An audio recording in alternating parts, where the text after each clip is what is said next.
నువ్వు కైసరికి పన్ను కట్టవా అంటే కడతా అన్నాడు. మరి పన్ను కట్టు అంటే ఆవిడ పేతురుని పిలిచాడు. పేతురు ఇక్కడ అన్నాడు, వీళ్ళ దగ్గర చిల్లి గవ్వలేదు. వేసిపోదని చెప్పండి, వేసిపో దగ్గర ఏం లేదు, చిల్లి గవ్వలేదు. లేకుంటే పేతురుని పిలిచి, పేతురు నువ్వు వెళ్ళి ఒక గాలమే ఒక చేప పడుతుంది, ఆ చేప తీసుకురా, ఆ చేప నోరు తెలుసు, దాంట్లో ఒక చెక్కలు ఉంటుంది, అది నీకు నాకు కలిపి కట్టుపోయాడు అన్నట్లుగానే వెళ్ళిపోయి ఆడ కొలనుంటే చెరువు సరస్సు ఉంటే దాంట్లో గాలం వేశాడు. వెంటనే ఒక చేప వచ్చిందంట. వెంటనే ఒక్క నిమిషంలో దాన్ని తీసి నోరు తీస్తానే లోపల చెక్కలు ఉందంట. నేను చరిత్రలోకి వెళ్తే నిజంగా చెప్పాలంటే ఆ చేప ఎప్పుడో మింగిందంట, కనిపెట్టుకోరుందంట.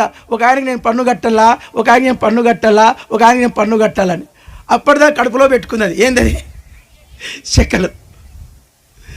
అయ్యా దాని నిజంగా నాకు అనిపిస్తుంది, అందరు చెప్పండి పరలోకపు దేవుని పన్ను కట్టింది అది.